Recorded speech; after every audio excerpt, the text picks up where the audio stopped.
Ladies and gentlemen, this is the main event of the evening. And now, the champion, fighting out of Los Angeles, California. This man is a movie snob with a background in fighting and a lifelong addiction to all things superhero related. Presenting the reigning, defending, undisputed host of the show, the Iron Cube.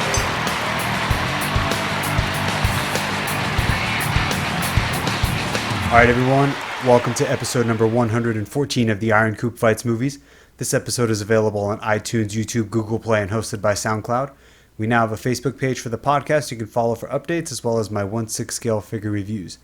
This week, the team reviews The Circle of Life, The Lion King itself, followed by movie, television, and video game news. We also have a lot of San Diego Comic-Con news to go over, as every podcast on the planet is going to do this week. I'm Kier, your host. With me on the show today are my co-hosts Emerson. Hey, what's going on? And Everett. Hey, what's up? All right, I'm going to explain our rating system.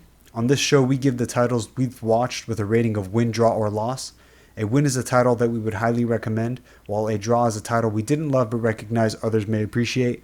A loss means we do not recommend the title. If you have not seen the review of the week and would like to avoid spoilers, Mufasa dies, check the show notes for the timestamp so you can still hear our news sections. All right, I couldn't find an updated synopsis for this. You don't really need an updated one. So I'll read the animated. This Disney animated feature follows the adventures of the young lion Simba,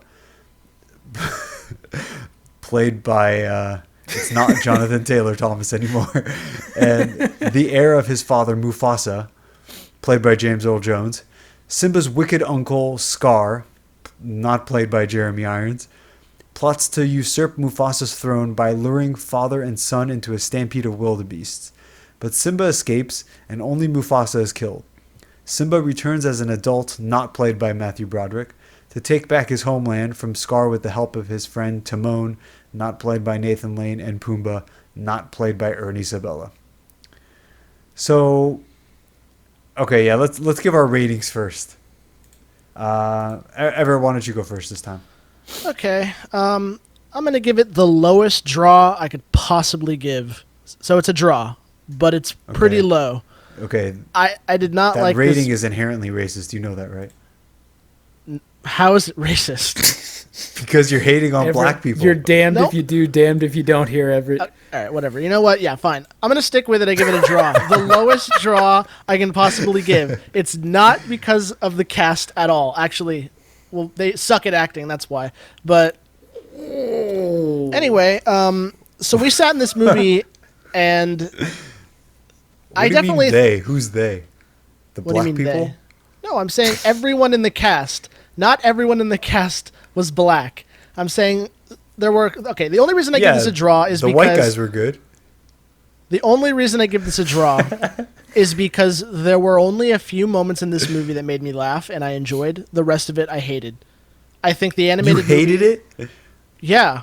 Like, no, I severely disliked. I would have given it a loss if not for a select few scenes. He immediately backpedals the moment we question him. I would have given it a loss if not for a select few scenes. Not to mention, we did have a few mishaps in the theater. Someone took a picture and someone laughed at a pivotal scene I'll talk about later. A lot of weird stuff going on. But yeah, no. I think the animated movie holds up a lot better than this one. I think out of all the Disney movies you could have remade, this one does not look good in like the modern animation style that they use, like the more live action looking thing that they've been doing with all the Disney movies. This does not look good in that. Wait, they're doing live action Disney movies? Yeah, I know. It's crazy, right? Dude, he is just bringing the fire and the fury tonight. Oh, my God. But you basically, if you love the animated version of this movie and you go to see this, you're going in there expecting to see these amazing scenes from the animated movie that you either grew up with or you recently watched, like I'm assuming most of us did. And you're just going to be disappointed when you see the recreations of them. I'm not impressed with it. Okay. Emerson? So I give it a loss. One of the things The for white me, guy doesn't like it. Maybe it I wasn't know, made for shocking. you. Okay, sorry. I feel like there wasn't a lot of expression, like variation of expression in the lines, which I understand because it's a different type of You're saying animation. all the expression was dark? No, it's very neutral with this style of animation. You know what I'm talking about. And I understand, but I don't know. It was very faithful in some ways, so there wasn't a lot of a surprise, but some of its heart seemed to have been sucked out. So I actually was kind of like, okay, when's this gonna end? I was like, it kind of felt long. I was bored. The musical numbers were all right, I guess, but I don't know. Just for me, the movie felt very soulless, very heartless, very bland. So I really was not a big fan of it, which is disappointing because I was actually getting kind of hyped for this as we got closer. But yeah, I have to give it a loss because when I'm in a movie and I'm like, can this please just end so I can like leave? Then it is an automatic loss for me because I'm not enjoying it. Okay. Is that it? That's what I gotta say. I think it's up to you now. So we have a loss and a draw. I am going to give it a draw. And the reason I give it a draw is because I wasn't very pleased coming out of the theater. But I think if I had never seen The Lion King before, like the original, I think I would have liked this movie a lot. I would have been That's like, fair. they took the animals and, there's like a whole like battle for the throne going on. And there's a cool like 1v1 at the end. It has a lot of stuff I like in it. The problem is all of the best stuff that I like is short-handed for some reason. I don't know why they did that. And I'm trying to think, like the best parts were probably the humor. And that's like mostly Billy Eichner and Seth Rogen, although not Seth Rogen so much, mostly Billy Eichner, who played Timon. Like the humor that he brought to the movie was probably the best. I'd agree. And everything Some of else the action was worse. at the end was okay. Not if you compare it to the original. I agree, but I guess it was fun to see the lions like take on the hyenas again, but I'm gonna be real, I cringed a lot when they're like, lions go. I was like, Power Rangers roar. Okay, so let's start. Let's get into the movie. So I kind of have it plotted out by the actual plot beats, but Ever, you brought up something interesting. Does this movie actually benefit from being live action, even though it's not even live action, it's photorealism? But not really, in my opinion. Like, because I guess it's kind of different because when you compare it to the other ones that have already been made, and I'll mainly compare it to the Jungle Book because that's about as close as you can get because they have the same like level of animal there, and it was both directed by Jon Favreau. Jungle Book, the animals were a little more like cartoonish, weren't they? That's what I was gonna say. I was gonna say it worked a lot better for Jungle Book, but when you do it here, it almost doesn't look natural. Like, well, the animated movie I know is animated, like, you know, like old-fashioned animated, but they had like real facial expressions, and you could see like the emotion on people's faces.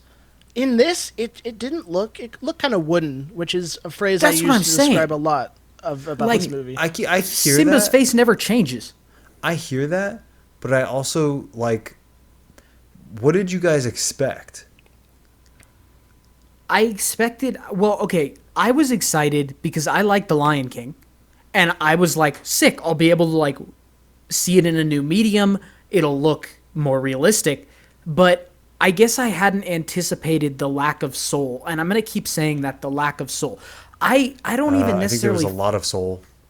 Really? In the cast, yeah. But do you think the movie had soul? I think there were a lot of black people in it. I understand you're going to keep making this joke, but like, and it's I don't even know if it's the cast's fault necessarily. I think this movie it's been perfected already, and the upgrade to this type of style just made it feel wooden, made it feel just boring even. Yeah, I think you're right. But what did you guys think this movie would be? I As honestly good as the original? Well, I was on expecting par at least. Yeah, and it's not realistic, but I was expecting, hey, I'm going to go in, it's going to be awesome. I don't know. I thought maybe they would have a little less photorealism maybe at parts. I'm not entirely sure, but I was expecting more. And you're right, Kia, in the sense of, like, if the other Lion King didn't exist, I'm sure we would all be like, oh, this is crazy. But the thing is, we're going to compare it to that. Just like we did with Dumbo, just like you did with Beauty and the Beast, just like we did with Aladdin. We're going to compare it, and the problem is, this does not hold up in the slightest. Yeah, I was going to mention Aladdin as a good comparison. I think Aladdin kind of ruined my expectations for this movie, because we walked into Aladdin not thinking it was going to be great, but then we all loved it. That's kind of what I was expecting with this. I didn't think it wasn't going to be great. I just, well, you hope they don't butcher, like, your childhood. Yeah, you're right. You hope they don't butcher it.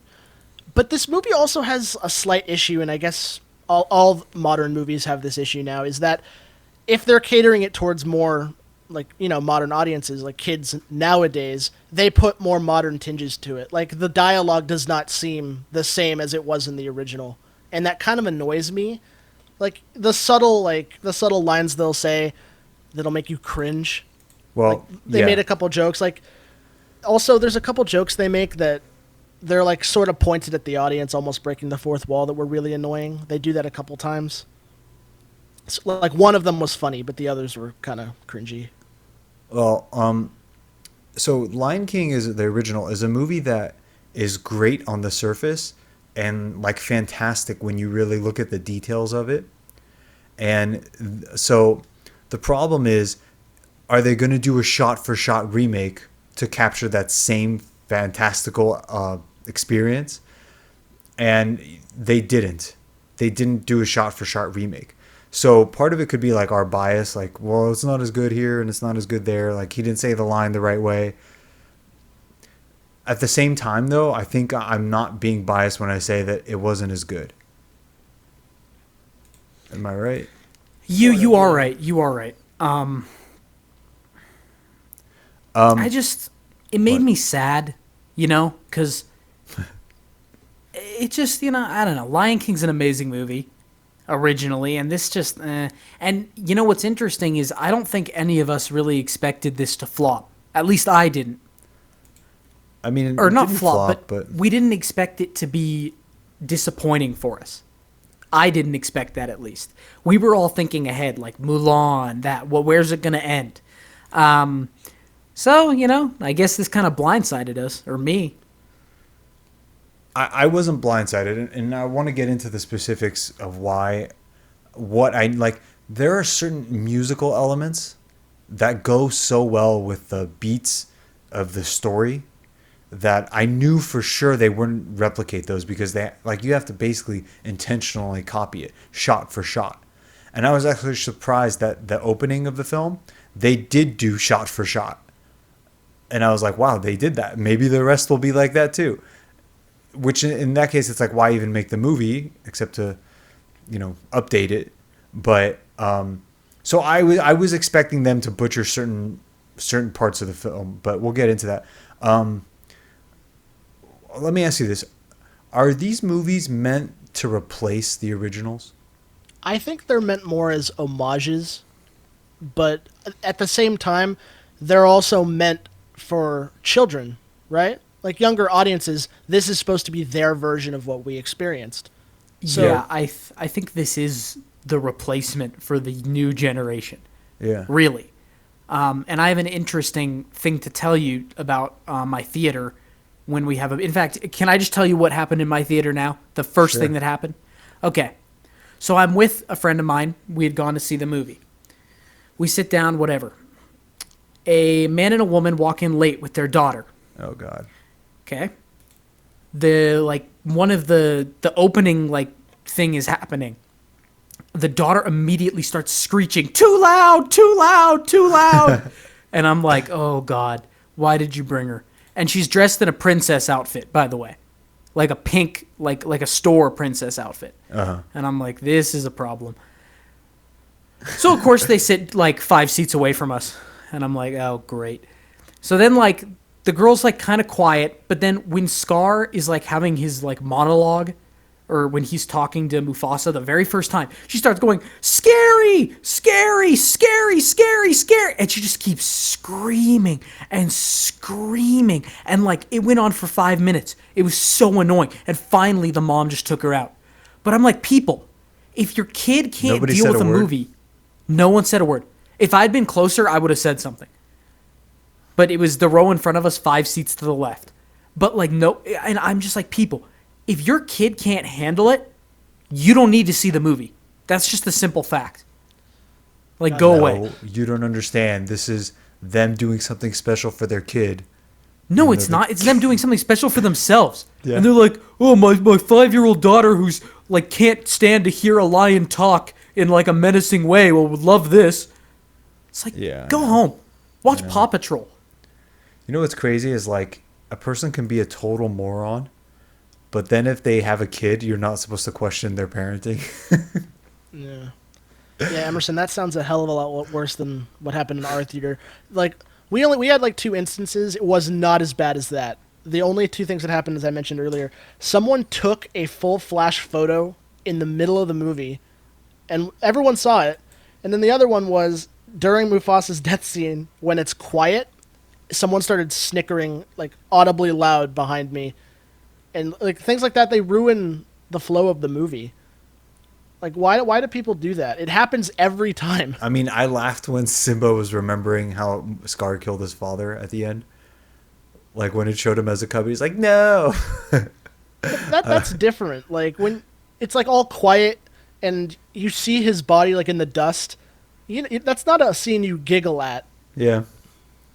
Yeah, the taking picture of the screen, that's like a very ghetto thing to do lately. Did you say something?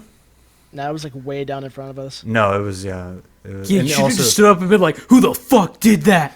it was so far. I almost did because when the opening thing started, a bunch of people were taking photos. Like, there's like, you know, like ghetto people that show up, because like where we live, there are like ghettoer people.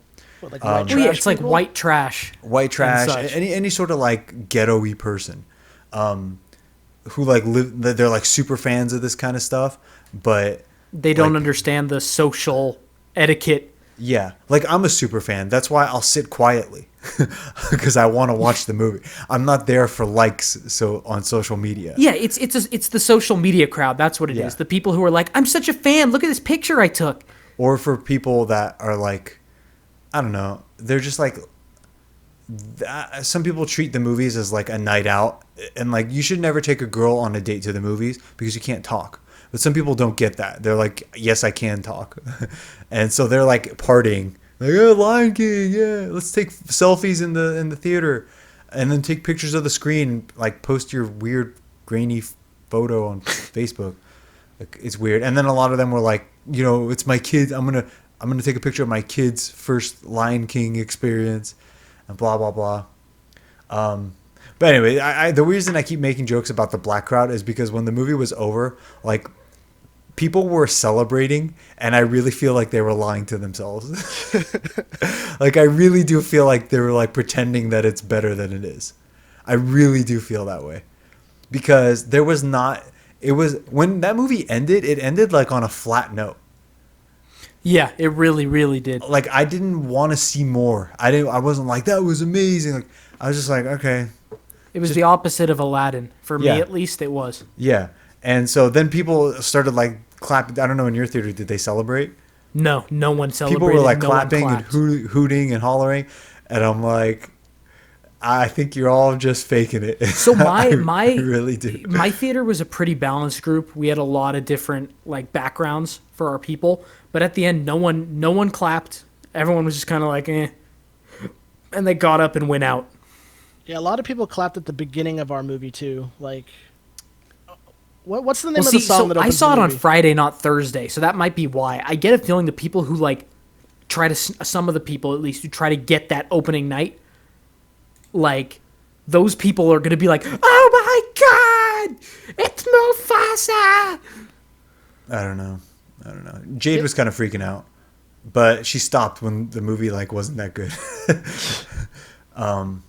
Why is the cast like they kept a lot of anyone who was black and then they replaced a lot of the white actors? With Well, black people? I think part of it's like, it's set in Africa, and there's a big like movement, Do to you try have to be stop black to play a lion? I don't know. I mean, here's the thing. I didn't really care when they announced that there were going to be a ton of black actors and actresses. I was like, okay, cool, whatever. It's just that, like, the movie wasn't good. Well, I didn't care before. I care now that they were bad. Like, Beyonce was awful. Oh, yeah, we'll bring that up. And Donald Glover was awful, in my opinion. And James Earl Jones, like, you definitely should have brought him back, but he didn't sound right. And you took away Jeremy Irons, and you brought in Chiwetel Ejiofor, whatever his name is. And, nothing against these people, but it wasn't better. I guess whatever, but replacing Jeremy Irons, like, he's right there. You could use him still. Yeah, I was going to talk about that a little bit. Chiwetel Ejiofor. I don't know how to say his name. He's not a bad actor, but I wasn't that into it. Chiwetel His Ejiofor. voice wasn't the right voice for it.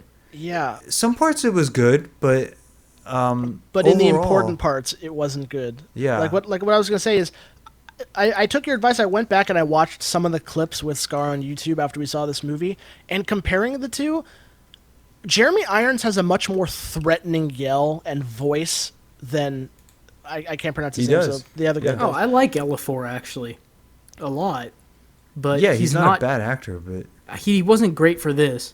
And what about Donald Glover? He sounded like he was just phoning it in. Like, he didn't sound like he cared at all. I hated his voice. Yeah, totally. I mean the singing wasn't horrible just because he's a singer, right? I mean, but it was okay. Like, I would never guess that he was a musician based on that. Yeah, I don't know. I'd be like, they taught an actor to sing, not. I don't know. They should have gotten a no-name person, honestly, or someone who only works in animation. Base it on talent, not on notoriety.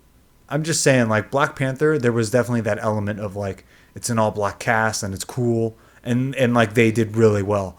This one, I don't know, were they trying to capitalize on that again, do you think? I don't know. It's hard to tell for me. Because it definitely seemed like, it felt like I was seeing Black Panther again before the movie started, where it's just, like, a lot of black people that you don't normally see at other Disney movies.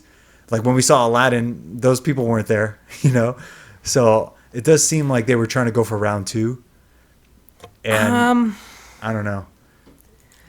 It's just the important thing to say is, like, I don't even know whose fault was, like, this movie's. Like, what do you think it was? Do you think it was the cast, Kia? Do you think it was Jon Favreau? I think it was Jon Favreau, yeah. Okay. Yeah. Yeah.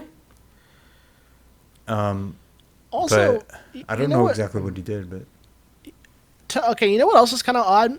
You know whose voice I really loved in the originals was Whoopi Goldberg. Why didn't they bring her back? Was she Sarabi? Yeah, she was Shenzi, the hyena, like the main hyena. Oh yeah. Yeah, I really liked her. Why didn't they bring her back? That's a good point. Who was Shenzi this time? I don't know her name, but it was I'll look it up. I don't actually know her name. I'm looking too. Yeah, I don't know. They had Alfre Woodard as Sarabi, and I don't know. I don't see, like, why replace the people that worked, unless, like, are Timon and Pumbaa still alive? I don't remember. I think one of them is still alive.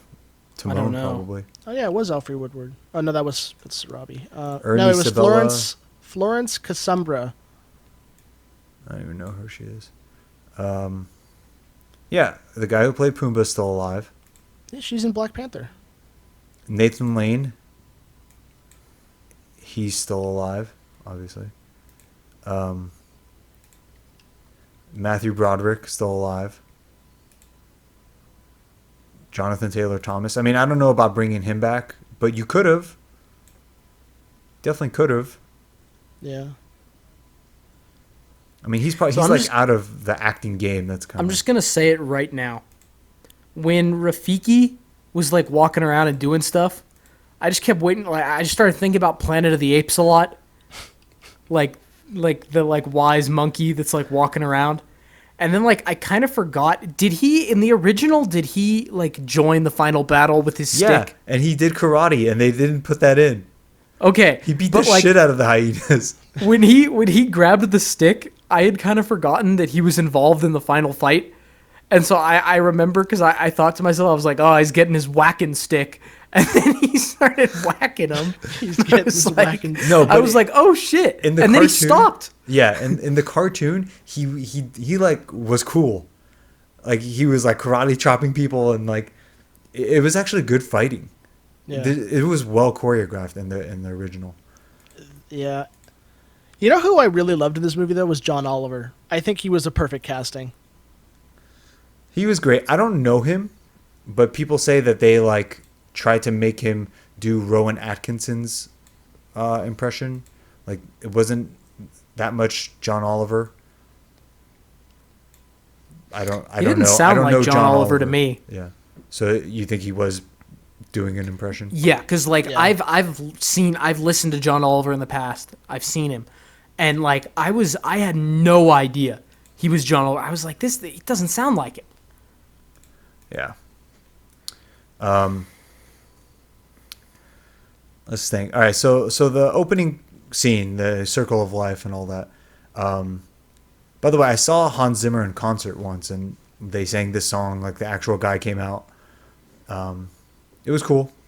So they did this like shot for shot, which was also the right choice, I think. But one thing about the Circle of Life, like they eat certain animals, obviously. So like when did they decide that the antelope dies? Like is it a negotiation? Do they Yeah, it was kind of a weird, like, I know they try to address it when he says, like, it's a circle and it's okay. But, like, I was thinking, I was like, it seems like their issue is that the hyenas overhunt. And, like, but can you imagine, like, you're an antelope and the hyenas are coming for you and Mufasa arrives and fends him off and you're like, thank you, my king. And he's like, lunch. And he just jumps on you. Yeah, and the movie plays it off like he wouldn't do that. But when does he eat then? That's true. It doesn't quite make sense. Also, And like the yeah. other lions, like they clearly were waiting to eat after Scar because like he uses the hyenas. You'll eat after the hyenas. So clearly the other lions are waiting to kill the antelope too. So did you guys see all the parallels to Black Panther? Not really. Like not. the ancestors in your all the. I'm gonna be former real. kings? The things that kept going through my mind is I just couldn't forget about Coyote Crew just the whole damn time with the music and I'm like, oh God, please, I know this is not what I should be thinking about, and then it's like buttons. You have forgotten me, and I'm like, oh God, like stop. But that's Yeah. all I Grew could think better about. than Lion King confirmed. Yeah, but like the way that you could see the ancestors in the stars, Yeah. or whatever, that nonsense, and coming back to take the throne. Killmonger's basically Simba, except he's a bad guy. That's why Black Panther kind of doesn't work if you really think about it, because they wronged Killmonger, and then they killed him. Simba comes out and goes, For- I never yielded. like T'Challa's like, I gotta right this wrong, and he kills him. Anyway, how about Scar got the scar from Mufasa? I'm glad they added that in as a little. In my mind, tidbit. that's how it always was. Yeah. Yeah, and I like that line. I like that. And I don't remember if it was in the original, but where he says, "I would never think of challenging you again." I got two Like- things to say about this. What was his name before he got the scar? Mufasan? What? Mufasan. Isn't that like... Mufasan? You think Yeah, they were- 'cause- the kids were named Mufasa and Mufasan?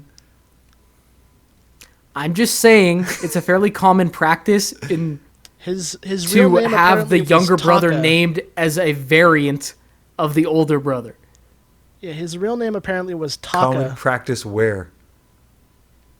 Specific geographical location.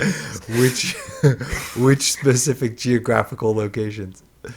Ancient Swahili, ancient Zulu. I don't know. I like to think his name was like Scott or something. They're like, hey, Dave. Oh, God, look at that. Ah, yeah, you're Scar now. By the way, I feel like they should What have is Swahili? like what? I just said his real name is Taka Taika? or Taika. It's Swahili for dirt or trash. Does that mean no? Taika Waititi's name. I thought his name was Tiger. Yeah, but I that's just- Maori. I That's just not looked- Swahili. I just looked it up. It's spelled Taka. Isn't it pronounced Maori? Yeah, but I Maori? always overemphasize because I Maori. learned it the other way. Maori. Okay, but I think they probably should have like gotten rid of his eye altogether. Don't you think? That's what lions do to each other. The one-eyed lion. Yeah, like give Yeah. him a nasty scar there. He doesn't need both eyes. It doesn't matter. I mean, yeah, considering the other stuff they pulled in this movie, they definitely could have gotten away with that. So I thought that they did a pretty good job of I Just Can't Wait to Be King. Yeah, that was pretty good. Having said that, I did sort of like mentally check out during the song, but I think I always did that. Like it's a good song at the beginning and then it kind of like falls apart. That and The Circle of Life, I think, were, in my opinion, the only two really good songs in this movie. The other ones were just kind of callbacks and odd. They didn't have the right feeling to them. You didn't like Hakuna Matata? Nope. I think maybe the first verse was good, and then the rest of it was just callbacks, and they ended it with, oh, he's riffing, and we got to sing it, it's our trademark. Like, just winks to the audience that are stupid. Well, I kind of like that it was like a thing that they did all the time. It wasn't like a spontaneous song. Yeah, I didn't like that. So they get to the elephant graveyard, which is cool, I guess. It wasn't even like it doesn't interest me in the original that much either. But we see the hyena Shenzi. She wasn't set up as a main like villain for Nala in the original, right? Nope. That was completely added in. Yeah. So I mean, I was okay with that. It gave Nala something to do. She really has nothing to do. So, how did Scar, like I remember he sang his song about his plan and all that, and then Be next thing I prepared. know they're like in the gorge. How did he get him there? He first, like, Simba was there. Or no. He said, I'll show you a place to practice your roar. Took him to the gorge and said, this is where all lions come to practice their roar. And he's like, you stay here until you can hear your roar above the gorge. And so then he leaves. Hyenas trigger the stampede. Then he tells Mufasa. Okay, so in the original, and this is a subtle difference, but I laughed in this movie when Scar runs up to Mufasa and is like, Simba's in the gorge, there's a stampede, and Mufasa's like, Simba? And then they just run off. In the original, Zazu notices the stampede first, tells Mufasa, who thinks it's odd, and then Scar appears and says Simba's down there, and then they go. It's like a small difference, but it's slightly more believable to me. So I don't know, that was just another one where I was like, it didn't quite work for me. You didn't bring up the thing about be prepared on why they cut it halfway through. What? Did you kind of notice that be prepared seemed a little short? No, I always check out of that song because it sucks. Do you remember the original scene in the original movie? Yeah, they like walk like Nazis. Yeah, they have the goose step. Yeah. Wow, why was that not added in? I have no idea. I mean, honestly, for me, the only reason to not put that in is because it would be weird to animate the hyenas like that. Yeah, But like, actually, you're right. not because of the Nazism. But just to have them move that way. Yeah, that's why it's like it's gonna look weird. Don't do it. But like, I don't care. Like, who cares? Well, they also seem to go with like a little bit, I don't know. The hyenas, they did the hyenas dirty. That's all I'm going to say. Okay, the Why? hyenas are, they should have had a role within the kingdom. They're outcasts. They're clearly the like most numerically strong force. A real king would, integrate them, but whatever. No, you keep them out. They would have taken over. Not if you kill one out of every 10. You decimate them, and then Whoa. you keep them in All line. right, Mufasa's death scene. This is one that failed for me. Did you guys Yeah. like it? Not He really. It didn't- just seemed like I was kind of like, okay, it's his time to die, and then he's like, oh! It was like cheesy with no emotion. So if you haven't seen this movie recently, go watch the original again. Mufasa's death scene is like musically one of the greatest scenes. And also a lot of the animation is perfect. This is one that they should have done shot for shot. Now, my understanding is that Hans Zimmer didn't make the music again for this film. Pharrell Williams, for some reason, like reproduced it and did it differently. I don't think Hans Zimmer did the score again. Does that make sense? Yeah, that makes sense. They So- added touches to it and stuff. Yeah, because Pharrell Williams definitely was involved, and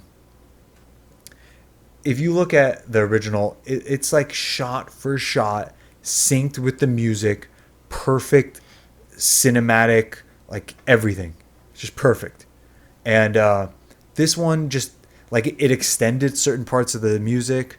It didn't hit the same musical beats in terms of the action, like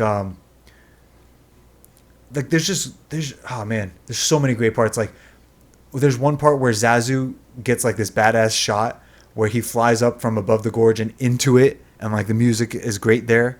And then Simba and Scar arrive, which I think is in the movie. I don't remember if the music is synced up though, but Scar has this great facial expression where he's pretending to be concerned as they search for Simba in the gorge. It's hilarious. But then Mufasa dives down in there, and Simba's on the tree, and like I think this wasn't in the movie, at least not for a while, but the wildebeests are hitting the tree that he's on, and they knock him into the air, and Mufasa jumps up and catches him. Is that there? No, he's on the tree. Mufasa gets there. He's like, "Jump, son!"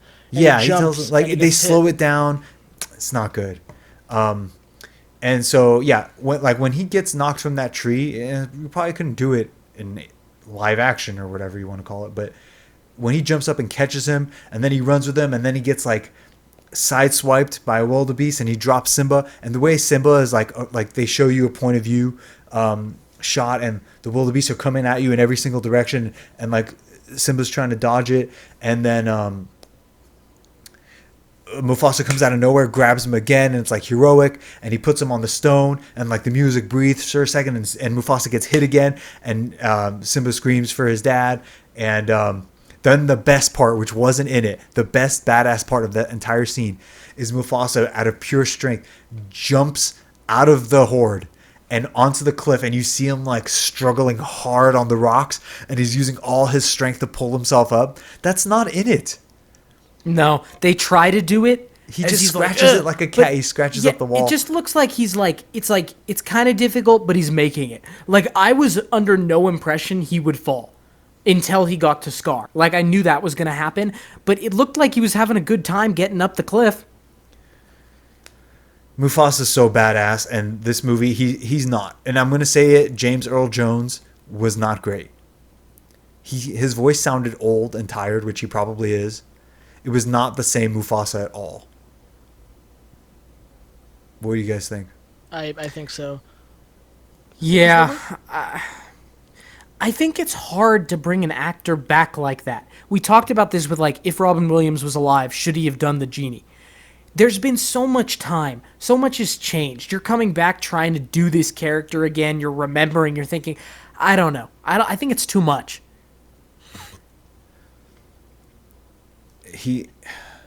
That and Maybe they should have recast him. honestly, you're completely right that James Earl Jones sounds a lot different because some of the lines he says don't carry the same weight as they do They don't. in the original. And I'm sure you'll bring up the whole like long live the king thing, but you notice comparing the two when he's like brother help me.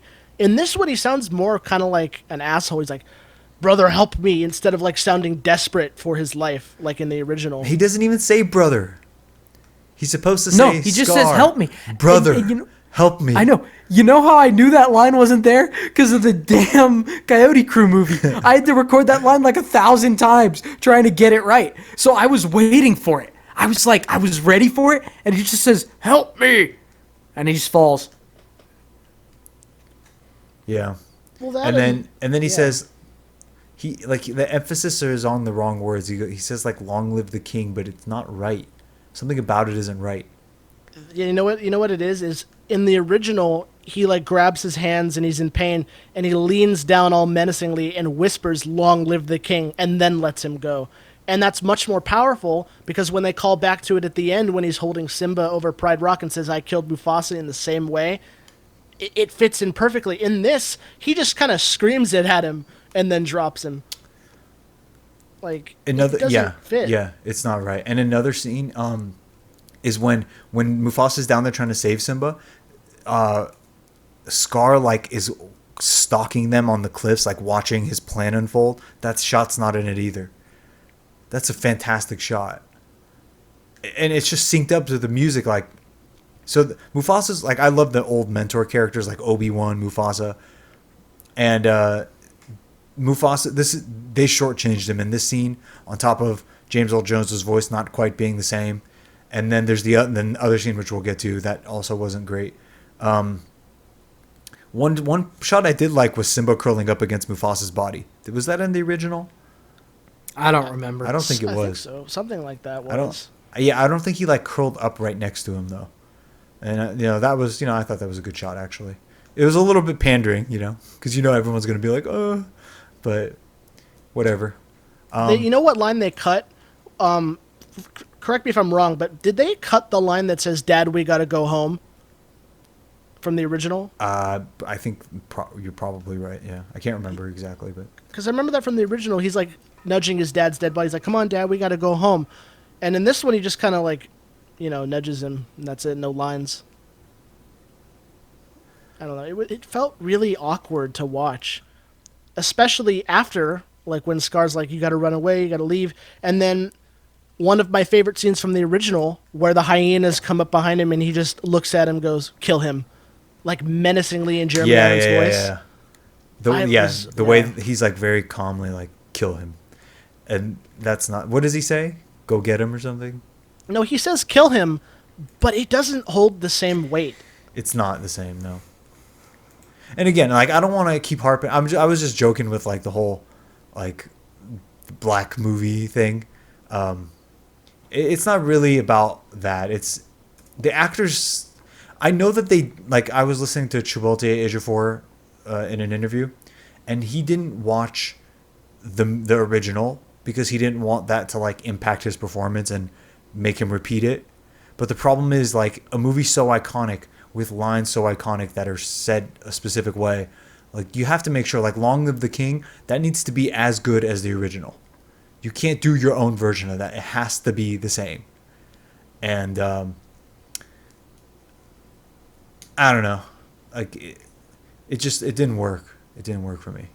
Yeah. But I think that I want to stress this. I don't blame the cast per se, although I think some of them could have like you just said, they should have watched the original movie.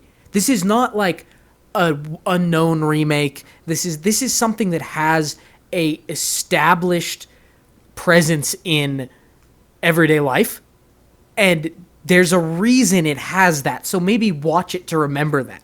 But then you have things like James Earl Jones, who was there and couldn't really copy it.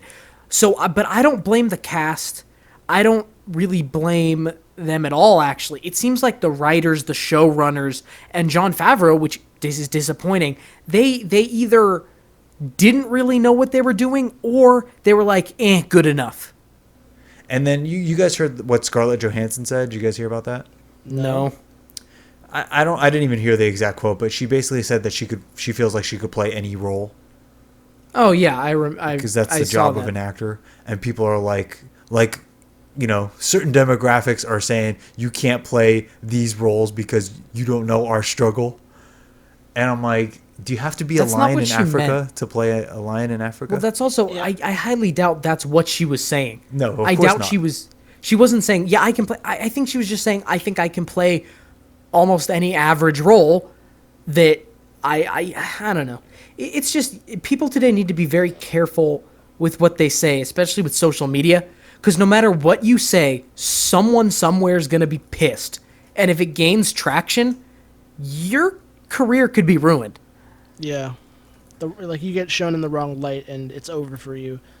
But it kind of sucks, though. Like, Somehow I really Kevin wi- Spacey's still free, but I really wish that production studios and people that make movies would not really focus on the demographic as much. They'd focus on talent.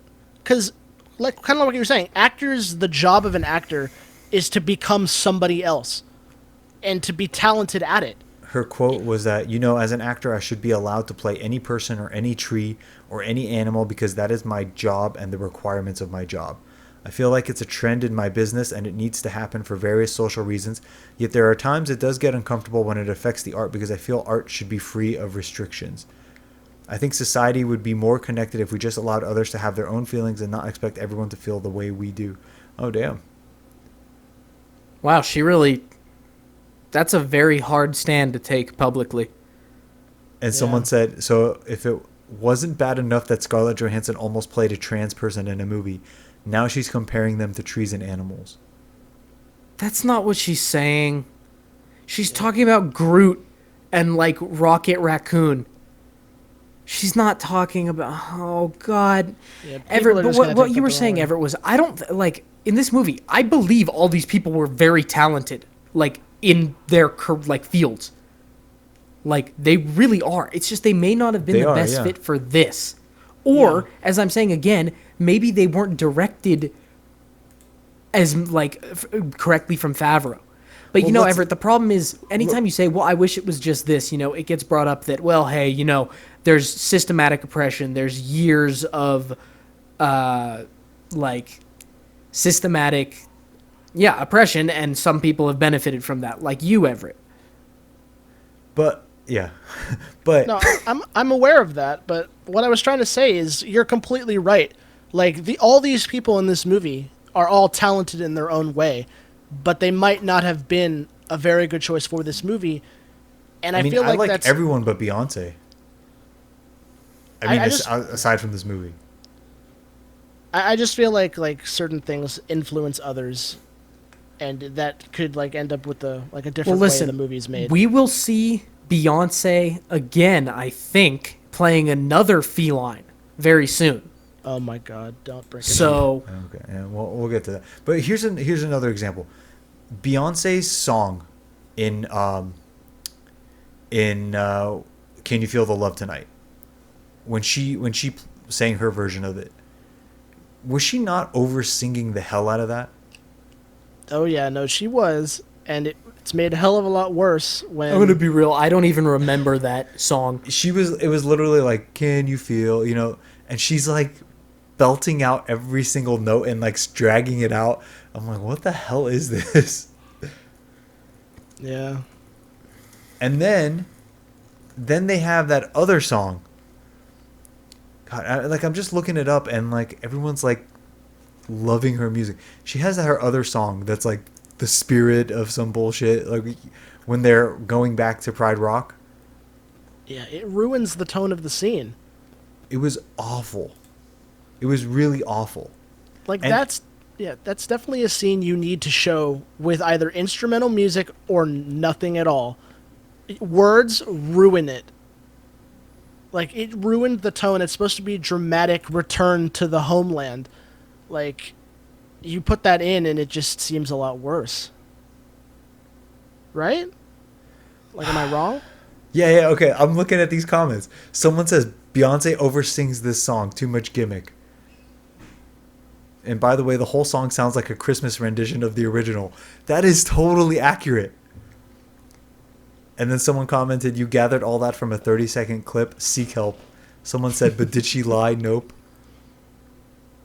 And someone said, so stupid. Some of y'all really wake up in the morning and prioritize hating Beyonce over sounding like you weren't dropped on the head as a baby. Please get some help. I mean, this is... I'm not a Beyonce fan, but can tell that you hate her for no reason. I wasn't going to listen until you said she was over-singing. I was expecting some Christina Aguilera over-singing. A white person! Why do you have to bring up Christina Aguilera? And she's like, that was the most restrained I've ever heard her. And the other person's like, right, like where was she over-singing? I needed more. Some people just love to hate. Meanwhile, Beyonce is worth $500 million and has a career, and her husband is worth $1 billion. Has a husband. That's the criteria. I'm just saying, like, there's a lot of bias. And that's just the internet, dude. Someone says something, you're like, okay, it's knee jerk. Like, we know that social media, the internet, it's a cancer. It's a cancer. Please keep listening to our podcast. It's like,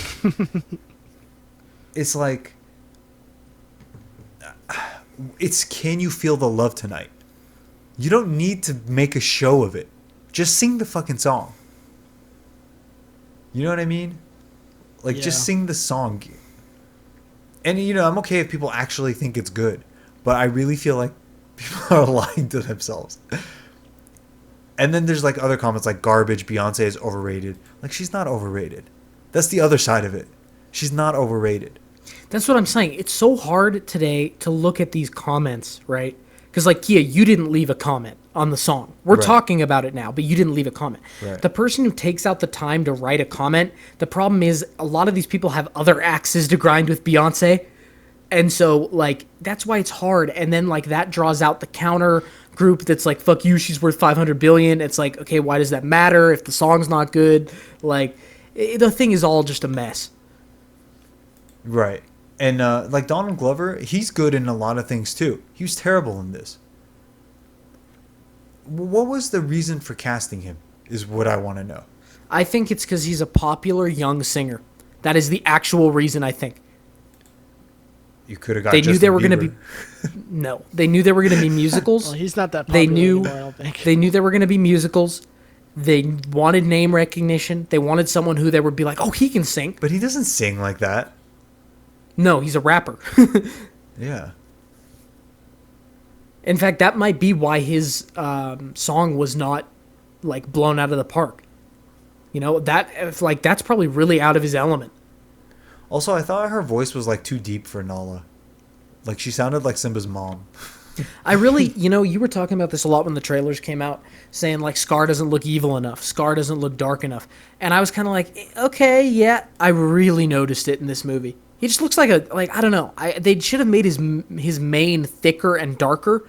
I thought they were going to do that once he like replaced Mufasa, but they didn't. Right. By the way, I want to bring something up. In the original, remind me, did they ever make an emphasis on Scar wanting to, like, marry Simba's mom? No, they added that, which I actually thought was a good addition. Yeah, I mean, yeah, it's based on Hamlet, so that makes sense. Okay, so one of the flimsiest part of the original is when Scar convinces Simba that it's his fault. And I really thought that they would rewrite the film a little bit to skip over that. But they kept it. Is it good enough for you guys? Well, where he's like... It just makes Simba look like an idiot. Yeah, it's like Scar told you to sit there. Then Mufasa came and died because the stampede came through. And then he's like, it's your fault. If you hadn't been here, like, put two and two together. He told you to come. It's not your fault. I would feel guilty that my dad died trying to save me, but I would still be like, well, it's kind of your fault too. Okay, wait. Well, didn't you make a comment about that when we came out of the theater? Like, what was the original reason? Like, he had a surprise for him or something, or like Something Mufasa like had that. a surprise. It for was him? very flimsy. That whole part is very, very flimsy. All right. But yeah, he's like a dumb little kid, so I guess you can kind of play it off. Yeah, but his whole life. Sorry, I'm getting Jade batteries. Get out of here. All right. I would The have whole liked thing to is just... I would have liked to see a little more of the grief from Simba, like when Rafiki scratches Simba's face on the wall. You know, like they just lost the king and the prince. I would have liked to seen them grieve a little bit more. Yeah. Yeah, they really switch really fast. Yeah. It almost felt like a Marvel show, or what show is it where like something happens and every season something happens? Oh, Harry Potter. That's it. The Harry Potter movies where like one bad guy shows up and everyone just flips sides immediately, and it turns out that there's no point in having a government at all. So Simba in the desert, I thought that was cool. Timon and Pumbaa show up. I thought Billy Eichner as Timon was fantastic. Seth Rogen was okay. No? Is anyone there? He was. Why do you guys sit silently? You know this is an audio thing, right? I'm gathering my thoughts and giving Everett a chance to talk so we don't overrule him. But if you like, I'll do that now. Seth Rogen was fine, but he didn't do anything. Like, I guess he was great as Pumbaa, but we mentioned this at the start that Timon had more of the spotlight of their relationship. Now, I do have a question. What did you think? I really cringed hard when at the end he's like, I'll let someone chase me, but I'll always fight a bully. I was like, really? Yeah. And you know what Really? they changed that from? Instead of Mr. Pig and all that. Yeah, they cut out the in the heat it's of the just night dumb. reference. It's dumb. And also, I'd like to point out, in nature, warthogs are fucking terrifying. Yeah, they're Like, hardcore. those things will fuck you up. Yeah. Like, even lions have difficulty with warthogs. Like, they're not jokes. They will kill you. They will kill almost anything. Yeah. But in this, it's like, oh, he's helpless. He's got giant tusks, but he's helpless. He looks funny, doesn't he? He's a moron. It's for whatever. I get that. And also, What did you that's true to think- the original. What did you think of the, be your guest? I thought that was great. Yeah, that was funny. That was funny. The other thing that was really funny, actually two things. When they were like bringing Simba in and he kept talking about all the animals he wanted to eat, and they were all like, what? Like The everyone. antelope's like, uh-oh. Yeah, I giggled at that. I like that. Fuck's sake. Hang on a second. But yeah, like, another thing that we were talking about when we came out of the movie was at the end, or not at the end, intermittent throughout the movie, Zazu's imprisoned by Scar. Like, he's in that little bone cage. We didn't see that here, did we? No, they completely cut it out. I love that part where Timon's running to him and Zazu's like, let me out. And Timon's like, let me in. And he jumps in. I love that part. And then Pumbaa rescues them. Yeah, but not here. Yeah, I don't know. Zazu was like, I don't know. And also, I understand that a lot of time passed for Simba. It almost felt like no time passed for everyone else, though. Yeah. Like, I understand that, like, but the Pride Lands have been ruined and it's gone, but it really didn't feel like much time had passed. Yeah, it definitely Like, didn't. it's, okay, so we see Simba become an adult lion, okay? So year, 2 years, whatever, 6 months. And then we see Nala's mom finally have a conversation with Scar. So it took her 2 years to be like, hey, Scar, I don't like what you're doing here. Really? Yeah, that is a thing where... And I don't know how long it takes Simba to grow up, but it does seem like they basically just sat around and watched him ruin the place for a long time. Yeah. Also, I know that there's no male lions because, like, that's how it works. But in the natural world... Well, in the natural world, wouldn't, like, another alpha rival lion come and fight Simba? Something like that. Probably. I could go for that in a sequel. And they even referenced, like, the Pride Lands as, like, a territory. So that wouldn't make sense if someone showed up. So is it safe to assume Mufasa was eaten by the hyenas? Oh, yeah. It's Yeah. definitely safe to assume. Oh, yeah. I was kind of wondering, so there's a bit of, like, environmentalist undertone to this movie, which makes sense, Like, I think that's a good point to make, especially in this day and age. But it's from the original too. Yeah, I know. But I was wondering, like, are they going to change it? Are people going to show up at some point? What year is this set? Is this like Neolithic? It's in an alternate Earth. Yeah, because I kept waiting. I was like, post-apocalyptic Earth. are they going to have, like, are the British going to show up and just kill everybody? Like, what's going to happen? No, that dentist is going to show up and kill Simba. Jesus Christ. They're instead of having a daughter, they named their kid Cecil.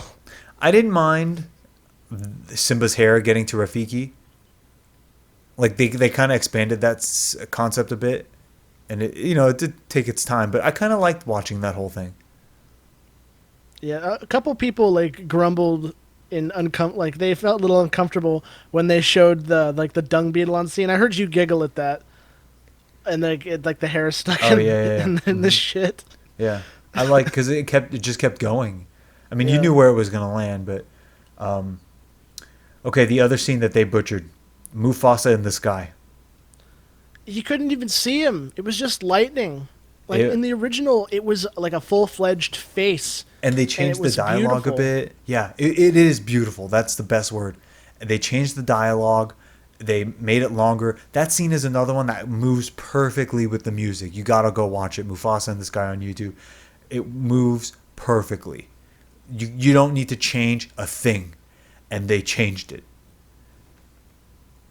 No good. Yeah. And that's such an iconic line, remember who you are. It did not sound good at all. People were upset because in like the remaster of this film, like they took out some of the clouds at the end of the scene that Simba chases when Mufasa disappears. And it's like they changed a lot more than that this time. And that's just not as good. Like it's a forgettable scene almost. It's like, it's almost like cliche. The other one is timeless. Like never goes out of style. You could watch it again and again. And this one is just another stupid like vision scene in your normal hero's journey. Another thing I was really disappointed because Jeremy Irons wasn't playing Scar. Do you guys remember when we did the Coyote Crew? There's a point where I don't remember the bad guy's name. Was it Shoebox? No, something. Train car, Boxcar Willie. It was Boxcar Willie. When he yells like Cheech, like he yells at Cheech. Yeah. That's from the original when Scar is like basically yelling at Sarabi when Simba gets there, and you hear him like you could tell he just annoys the fuck out of her all day. He's like, Sarabi. And like I was hoping that they would try that, and of course it's not in the movie. I love that line. So what did you guys think about when Scar reveals himself accidentally? You know what? I didn't really like it. I was Simba okay forces with it. him in the original. Yeah, but I was okay with it because it was kind of a nice like shit. Like he brought his own downfall, which I'm okay with that type of character, because Scar's he's a planner, he's a plotter, he's a narcissistic guy, and usually they bring their own downfall by like getting in too deep. Yeah, but they're right there. Like, why you don't have to confess in that exact moment? Yeah, like think about it this way. I mean, the movie was gonna end in 5 minutes, so he did. But I'm saying before Simba like jumps up, pushes him, pins him to the ground, and forces him to say it, and he says it quietly, and he forces him to say it louder so everyone can hear him. It's a much better scene. Yeah, especially if you think about it, like they kind of said it in this movie. Like Mufasa is like strong, but a little bit like headstrong, while Scar is like weak, but he's really crafty and manipulative and intelligent. Yeah, he's great. I feel like when you make him accidentally reveal himself, that just makes him look stupid, and that completely negates his whole like I had this plan. Emerson's right; they do tend to bring their own downfall, but it was very flimsy in this. But it feels a lot better if like Simba forces him. That's like, oh well, he's sort of a pussy. Like when it comes down to it, like if he's like being forced to fight, he won't fight. He'll admit it. He'll do whatever he can to save his skin. I feel like that fits a lot better than him accidentally doing it. Yeah. So Simba vs. Scar, I was actually afraid that they weren't going to do this because did you guys remember this in the original where they fight in slow motion? Uh-huh. Yes. I was thinking like maybe they wouldn't do it, but they did. However, they didn't do it the same way. There's two specific parts in the original. Simba actually dodges one of Scar's paw strikes and counters hard. Yeah, I remember seeing that. That was crazy. This one just had them sort of hit each other. And then at the end, Scar like has that leaping jump pounce on him because Simba's on his back, and Simba does a counter and bucks him off the cliff. That's also not in it. Scar just kind of like falls off, doesn't he? Yeah, he just kind of falls into the mist. So not as good. So basically all the scenes, they have the opening sequence, which is the same. But all my favorite scenes, which is Mufasa's death, Mufasa in the sky, and the final fight, all of them were not as good. And I think the energy of the whole final fight, you don't have Rafiki doing the karate, you don't have Timon and Pumbaa, like, the energy in the original when they fend off the hyenas and they're like hooting and hollering, the energy's not there. Yeah. So, I don't know. I don't know. It was a disappointment. So you want to rank the ones Yeah, that let's have do come it. out? Which ones have come out? So we got Beauty and the Beast, Aladdin, and Dumbo, I think, and this one. So here's the other thing. With Beauty and the Beast, Aladdin, Dumbo, and Lion King. Yeah. Cinderella was done, Yeah, Cinderella was but done. it was completely off my radar. What? Yeah. And Maleficent too, I guess, right? Well, that's not a That doesn't remake. really count. I had no idea Cinderella was done. Yeah, I don't even know who played 2015. Yeah, it must not have been Oh, much. Lily James. Kenneth Branagh. He did Thor. He was the director of Thor. Does, Lily James. Richard Madden. Dude, let's watch this. Does Alice in Wonderland count as a remake? I don't think so. I'm down to watch this Cinderella. I didn't even know this existed. Helena Yeah. Bonham Carter. Oh, God. I think I've had enough of her. Yeah, isn't she the fairy godmother? I don't know, Yeah. but I'll definitely check it out. Maybe we'll review it. Okay, let's rank these 1 through 4. Okay. So I think number 4 is Dumbo. Yeah, I'd agree with that. And Yeah. And then Lion King. Yeah. Yeah, Beauty and I the Beast agree. was great.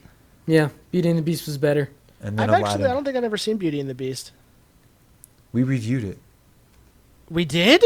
God, that Yeah. was a long time ago then. It was like a year ago. I remember nothing about that movie. Gaston. Yeah, I remember nothing about that movie. So let's talk for a moment. Which Disney movies do you want to see done next? Obviously, Mulan is coming, so that's off the. Oh shit! I want to see Hercules. I think Hercules what? could be good. So let me go through some names. There's Pocahontas. Anyone care about that? I But the feel like Disney version. that would definitely rub a lot of people the wrong way. I think they probably shouldn't touch that one. How about Tarzan? I would watch. Well, didn't they make a Tarzan live action movie? A long time ago. No, this was more recent. It had Christoph Waltz in it. Oh, they did. Shit. So we should rank that too. I mean, I guess that would be above Dumbo. It wasn't a remake though. It was like a reimagining. It was like a It was different Tarzan. plot. It was Tarzan. It was, but yeah, I guess you're right. I don't remember if there were any songs in it, but It was pretty awful. so Hercules. Okay, that could be very interesting. Yeah, I think Hercules could really rock it. Because think about it, it could be like an action type like hero. And I don't know, I have a soft Who played spot Hades for in that Greek movies. Even though most of them are garbage, I kind of have a soft Yeah. spot for like that Yeah. idea. So the Little Mermaid's obviously being done. Yeah. Would you guys rank that over Hercules? I would I'd say rather they're tied. Hercules. I'd say they're tied for me. I kind of want to see Snow White, but Lady and that's- the Tramp? Nah, not really. No. I could go for that though. 101 Dalmatians? They already made No. that a long time ago. Yeah, a long time ago. Do you want to see them do it again? Not really. No. It could be done though. Princess They and the did- Frog? I never even saw that. You know what I just remembered? Back when I was on Disney, we did an episode for 101 Dalmatians, What does that and it mean? was really weird. What does that mean? It means I got dressed up in a full-fledged Dalmatian suit Oh, or something like God. that, and I was like on set with a bunch of like very angry animals. I don't know. It's Winnie on the the internet somewhere. Pooh? I don't know. Who cares about that? They made Christopher Robin like a year ago. Oh, you know which one I would rather see? before Hercules, The Hunchback of Notre Dame. Hercules for me is like the number one. I could go for some Quasimodo. Yeah, I could go for that. That was a cool movie. I mean, I haven't seen it in a long time, but I thought it was cool. You know what I wouldn't mind seeing? I wouldn't mind seeing a Wall-E live-action movie. It's a robot. Yeah, but I feel like that'd be a cool... Isn't there no one else in the movie? No, there's other people in the movie. There's a lot of people 20 minutes. I want to see that. That'd be cool. How about Snow White and the Seven Dwarfs? Nah. I could go for that. That could be interesting. Was that done? I mean, not recently, obviously, but have they done? I think it may have been. That's so old, 1937. You guys ever see those jokes about them making a Lilo and Stitch live-action movie? No. Oh, How about God. Moana? I mean, it's too new, but Yeah. how about Peter Pan? I know they've done that a bunch of times, but they could do it again. I'm kind of done with I don't want want to see it, yeah, but they could do it. They did I Dumbo. don't know. Beauty and the Beast is done. Bambi? Would you like to see a Bambi movie like this? You know what? I wouldn't mind seeing a Bambi movie. Sleeping Beauty? That's got to be on the way. For What about sure Treasure they're Planet? doing it. I don't know. Or like Atlantis Lost Empire and stuff Another like that. Pinocchio? No. Oh, God, I forgot So about Hercules, Atlantis. Hunchback of Notre Dame, Sleeping Beauty. I want to see Atlantis. That's what I'd want. There was one more, wasn't there? Snow White. Snow White, yeah. So they still have a few more. They're putting them out really fast, to be honest. Have you guys heard of Kimba the White Lion, the Japanese? The big Yes. ass lawsuit they had. Yeah. It seems like they definitely ripped Lion King from that. Yeah. There's Well, a lot of. sucks to suck. I mean, It's like shot for shot stolen. Yeah. Should I read the plot? Sure. In Africa, during the mid-20th century, as mankind encroaches, the white lion Panja gives the jungle's wild animals a safe haven. It's crazy how... Never mind. However, he angers nearby villagers by stealing their cattle and their food to feed the jungle carnivores. In the English dub, he merely frees the cattle. A professional hunter, Hamegg, is called in to stop these raids. He avoids directly attacking Panja. Instead, he records the sounds of Panja and uses them to trap his pregnant mate, Eliza, who then becomes bait in a trap for Panja. Panja is killed for his hide, but not before asking Eliza to name their child Leo, and Eliza is put on a ship destined for a zoo. Leo, Kimba in the English dub, is born on the ship. Eliza teaches him his father's ideals. As a huge tropical storm nears, she urges her cub out through the bars of her cage. The storm wrecks the ship, killing all the humans and animals on board, including his mother, and Leo starts to drown in the ocean. The fish help him learn to swim. As he begins to despair, the stars in the sky form the face of his mother, who encourages him. Guided by butterflies, he makes it to land. Leo lands far from his ancestral home and is found and cared for by some people. He learns the advantages of human culture and decides that when he returns to his wild home, he will bring culture to the jungle and stand for peace like his father. The show follows Leo's life after he returns to the wild, still a young cub, and how he learns and grows in the next year. Leo soon learns that only communication and mutual understanding between animals and humans will bring true peace. I mean, the scene in the stars sounds like it's ripped, but honestly, that sounds like a pretty different plot. I mean, Yeah, honestly, they just explore the beginning, I think, but it's a show, so the show is basically the movie. Yeah, I mean, you take a few select scenes out of that, and you just take the plot of Hamlet and you have the Lion King. I could see how that could be easily ripped.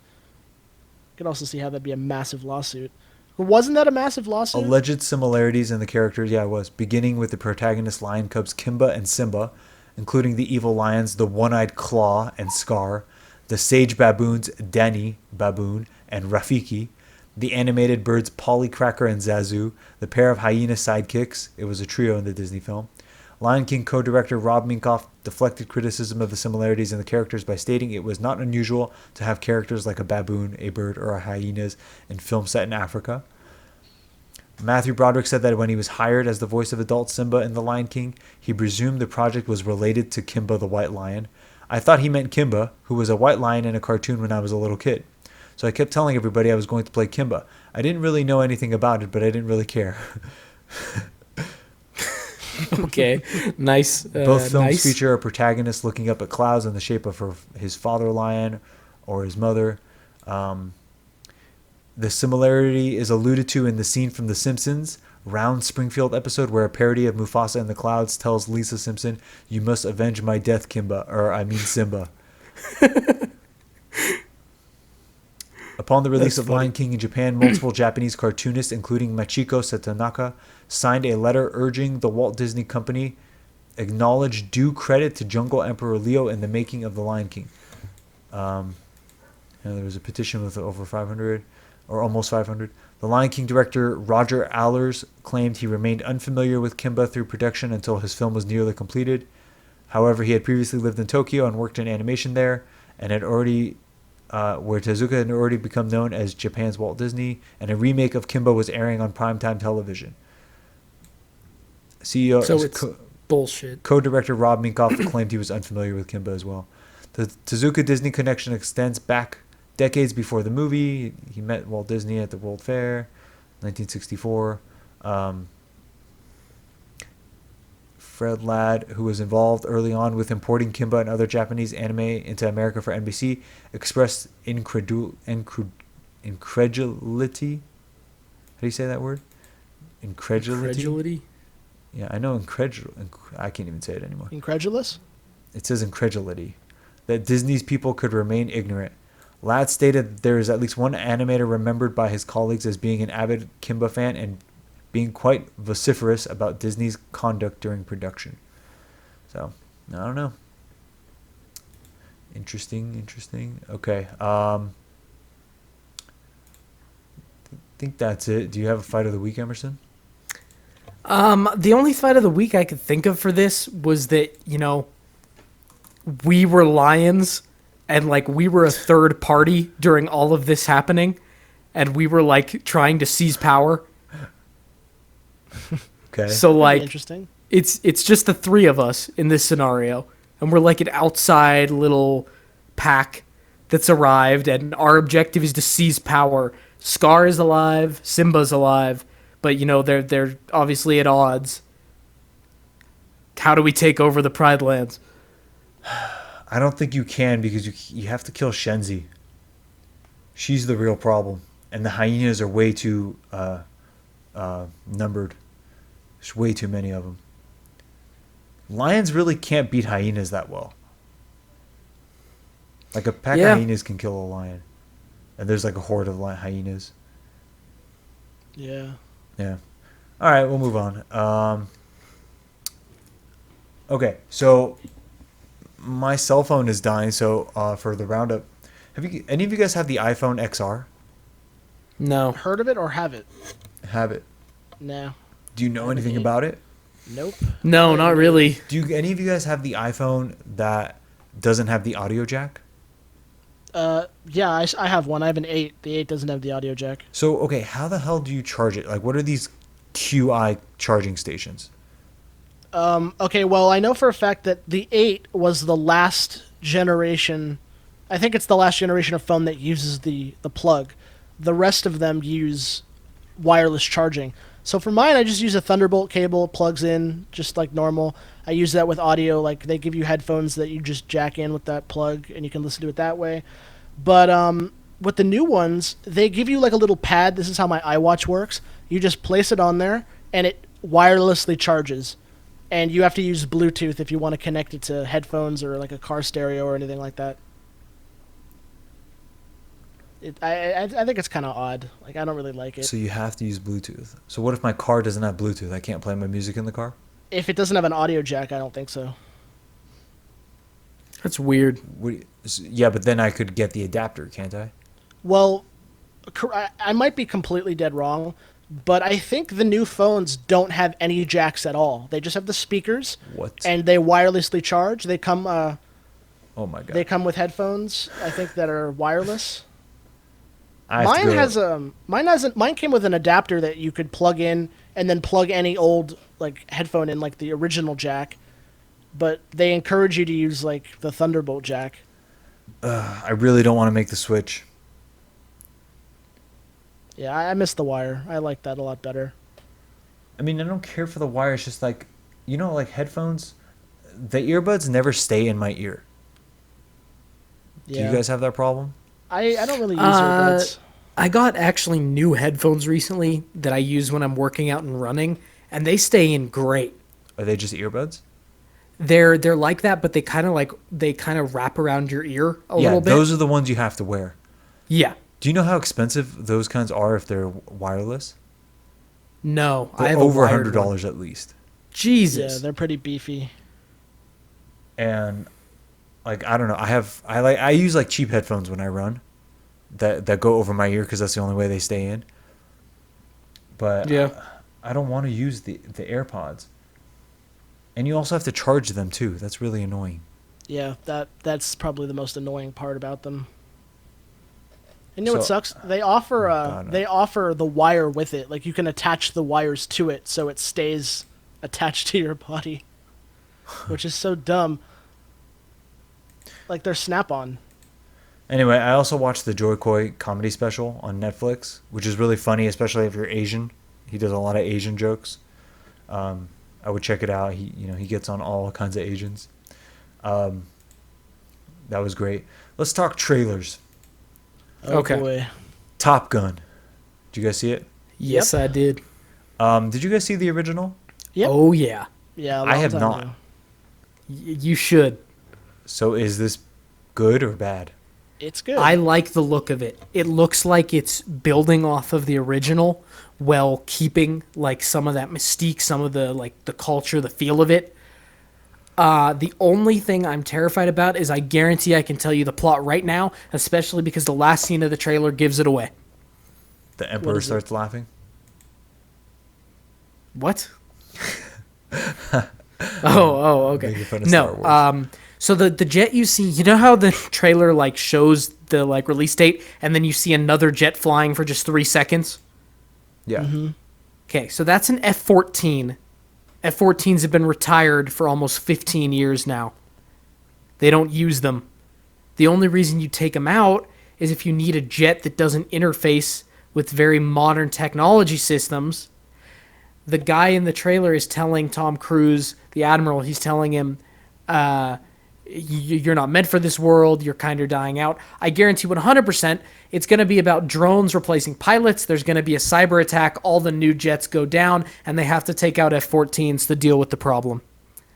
Yeah, or something like that, like a new stealth plane. Guaranteed. Sounds about right. Guarantee. Yeah, sounds about Guarantee. Now, the F-14 is super cool. I love it, but that's what you're going to get. First of the teen series, by the way. Really good at killing the Russians. It's okay, yeah. So, The Witcher, Netflix. Yeah, I saw it. What'd you guys think? It looks interesting. I I never played guess The it Witcher, looks- though, so... It looks okay. It kind of looks a little bland to me, though. Like, I wasn't, like, frothing at the mouth. I didn't play the games, but I was just kind of like, I mean, I'll check it out. Certain But elements looked cool, like especially the last shot with Geralt with like the black eyes. People are freaking out because some of the women are not hot enough compared to the video game. I didn't saw they do, people like, an outfit freaking change or out something? because the women are black now instead of white. And they said they're gender bending or the elves or race bending the elves. Well, I mean, you don't really see. It's starting to black rain, elves. by the way, if you hear that. Sorry. Yeah. You don't really see black elves, do you? Ever? No, Are there any black elves? I don't think so. The trailer has it. See that doesn't bother me. I don't care. Neither do I. But, I mean, that's just racists. Yeah. But if it's like whatever, it's not even worth saying. But yeah, because like I know that one of the characters, Triss, is like light skinned in the game, and it seems like it's a Middle Eastern looking woman that plays her. So and they're saying she's not hot enough. But the thing is, overall, right? Like, it just looks fairly average to me. The thing is, it's the beginning. I think this would be like the story of Witcher 1. or maybe even before that. So here's the thing about Witcher. If you don't know what he is, because I'm not the greatest expert, but Witchers are like monster hunters in a way, but almost in like a scientific way. Like he's an expert. He knows like what food the certain like griffin will eat, and he knows how to like track it, and things that the average person wouldn't know. And so he like does all sorts of mystical things in order to kill the monster. So the question is, what monster is he going to fight? How are the special effects going to be? Geralt himself is like, he's kind of like Batman with a little bit more playfulness, slightly. Like he's a little bit more sarcastic. That's about it. So I'm not like, I think Henry Cavill can do it for sure. And the women, yeah, in the game, they're pretty attractive. So I wouldn't say that the women I've seen so far really hold up, but that's a video game. And you assume that they cast them for something other than how they looked, So. Yeah. Yeah. All right. And then, did anyone see the Cats trailer? Yes. Oh, yes. Oh my god, it's awful. It was like, I'm not even sure how to describe how awful it was. It's surreal.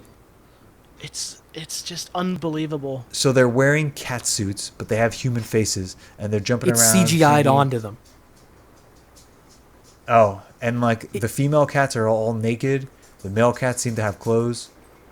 My dogs are paying me a visit, if you hear that. Yeah, you're getting really quiet every few seconds, Kia.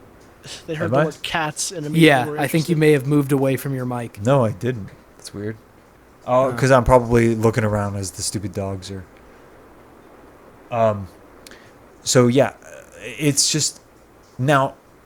It does seem like the music and theatrical element of the film is definitely there. Like if you're into cats, then I think you might like it. It was a play, right? That was the whole thing? I know it was a play at some point. I don't know if it started as something else. Okay. I mean, why would they make this movie? Like, what's their purpose for making it? Musicals. People like musicals. It has brand recognition. But you have to admit, this looks fucking weird. But there's like there's Idris a lot Elba, of weird people in it. Yeah, Idris Elba, Rebel and Wilson. when it shows him, he's like a cowboy cat on a roof. This is the man that said he wanted to play more serious roles. So, damn. Yeah, we'll never let him forget that. Okay, there's a video here that's comparing the cats. Oh, it's actually an article on BuzzFeed that's comparing the cats. So we have Taylor Swift. Jesus Christ, this is weird. Yeah. We have Jennifer Hudson as seem real. Grisabella. Wait, say that name again? Jennifer Hudson, No, the character. Grisabella. That's weird. James Corden as Bustopher Jones. Judi Dench as Old Deuteronomy. I thought Judi Dench retired from making movies. Like, I don't know. thought that's why she left the James Bond franchise. I don't know, but yeah, Idris Elba as McCavity.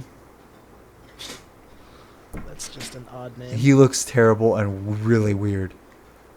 Rebel Wilson as Jenny Anydots. And I don't know if we're supposed to think that's funny, but yeehaw, I guess. What does that mean? What's Jenny Anydots? I don't know, but Oh. I'm saying, like, I just don't understand, like... Jason Derulo as Rum Tum Tugger. Is there like Ian a story McKellen behind this or something? as What? Gus the Theater Cat. Yeah, he's in it. Oh my god. Francesca Hayward as It says his Victoria. name in the trailer. Yeah. Laurie Davidson as Mr. Feliz. Oh, God. Yeah, I don't know. I don't know what the hell this is supposed to be. We're probably going to see it just for the hell of it. Oh Jesus. Okay, let's move on to some news. Brandon Routh is going to play Superman again. The Superman from Superman Returns is going to appear as the Kingdom Come Superman in Arrowverse, which is the Really? biggest news out of the DC, aside from two Superman What is animated Kingdom films. Come again? That's when he comes back, right? It's when he comes out of retirement, yeah. Superman comes out of retirement. Wait a minute. You said Okay. he was This is an Arrow? This is in the Arrowverse, yeah. So he's playing two people. He already plays... That's weird. Plays the Atom. Yeah. Yeah, why? I don't know. But Well, I he's guess coming back. they kicked him out of Arrow, and they kicked him out of Flash, and they put him in Legends of Tomorrow. No, he was in Arrow, wasn't he? He was. He made a couple of cameos, but he's like a main character in Legends of Tomorrow now. Right, but he was originally on Arrow. I thought it was Yeah, and he was Was he? I dating thought he was on- Felicity. He was. You're right. That's Yeah. around when I stopped watching. Okay. So yeah, that's interesting, and he's a cool dude. He gets a bad rap. Superman Returns is a better movie than people give it credit for. Remind me what Kingdom Come Superman was again. Like what version of him? It's the Alex Ross painting. He's got the gray hair on the sides. Shazam Okay. beats him, I think. That's the one in the prison. I don't remember. Okay, because if it's that one, I But remember. the that bad one. guy is like Alex Ross's dad. He painted his dad as the bad guy. Avengers Endgame finally passes Avatar to become the highest grossing film of all time. I think they deserve it. Hooray! Yeah, you know Avatar Yeah. is going to re-release right ahead of Yeah, Avatar 2. but I don't know. Okay, I truly do not know if it'll make that much money this time. It was crazy when it came out. Yeah, it's not but it that might crazy pass, today. It might pass Endgame again, though, because like Endgame barely got there. Yeah. I mean, it's Avatar good been, for was, them, the I first guess. the first of its kind. like I'll essentially. probably go watch it again one more time in theaters before the second one comes out, just to see. That's definitely a movie I want to see in D-Box if they have it, or IMAX. Fucking dogs keep pushing my door open. What do they want? Barricade it. They want love and attention. What else? And the weird thing is, it's the one that doesn't like me. He keeps coming back. He's doing it to spite you. Okay. Ready for some Comic-Con news? Sure. So actually today, they released the concept art of Black Widow fighting Taskmaster, who's the villain. Taskmaster's look? the villain? Why? You could check it on comicbookmovie.com. It's he seems over-designed, if you ask me. And Taskmaster isn't so cool as a villain. He was in the Spider-Man PS4 game, and he basically like just showed up to, you have to do stupid things and then you fight him. He looks like a lizard man in this picture. He does look scaly, doesn't he? Yeah, it's really weird looking. So Yeah. Huh. Why would he be a villain for Black Widow? Isn't he traditionally a Spider-Man villain? he is, yeah, but who else is she gonna fight? Nice There's shield he has there. There's another Black Widow, like the blonde-haired original Black Widow. Well, I think Winter- there is going to be another Black Widow. So Winter Rachel Soldier Wise could be is in in this film. Do you guys know her? Yeah. I know the name. I don't recognize the face. She's got to be a bad guy for sure. Remember when they thought that they were going to do like an African American woman as the villain, and then they Vaguely. were also talking about whoever plays Hermione, forget her name, Emma Watson, Yeah. and so it turned out to be Rachel Weisz. So David Harbour is officially in Black Widow as someone named Alexei, which is kind of funny from Stranger Things. Yeah. So he's definitely not going to be the Thing, sadly. Damn it. Rachel Weisz definitely looks like the villain. Or possibly like maybe her trainer, Scarlett Johansson's trainer from the Red Room, if we see that. I could really hear the rain. So yeah, that is coming out May 1st, 2020. That is the first thing we're going to see after a long time. So we have basically 10 months, roughly, until the next Marvel thing. So, does it feel like too long? I think it's okay. If they had something coming out in like 2 months, I think I might be overwhelmed. Like, there was a lot. And like now it's a new phase. I'm not really sure what they're going to be May, doing. though. I would have liked something in February. Yeah, I guess you're right. And then there's not that much after that. So we have Black Widow. And then after that we have The Falcon and the Winter Soldier in fall of 2020. Starring Anthony Mackie, who said that he's already had his costume fitting from Captain America. Sebastian Stan is the Winter Soldier, obviously, and Daniel Bruhl. And the rumor is that he's going to have his purple mask in this. That was Zemo from Civil War. Yeah, I could see that, but like I guess he's gonna break out again. Is he gonna come back for Bucky this time? I don't know. I'm into it. That's something I'm interested in. After that, we have Eternals, November 6th, 2020. So also kind of fall 2020. Where is it? Okay, Eternals. Angelina Jolie, Richard Madden, who's also in Cinderella and Game of Thrones, Kumail Nanjiani, Lauren Ridloff. Did we just lose somebody? I heard the I am having the mother of all hailstorms, Oh, so okay. just continue. All right. Lauren Ridloff, Brian Tyree Henry, Salma Hayek, Leah McHugh, and Don Lee. Directed by Chloe Zhao, November 6, 2020.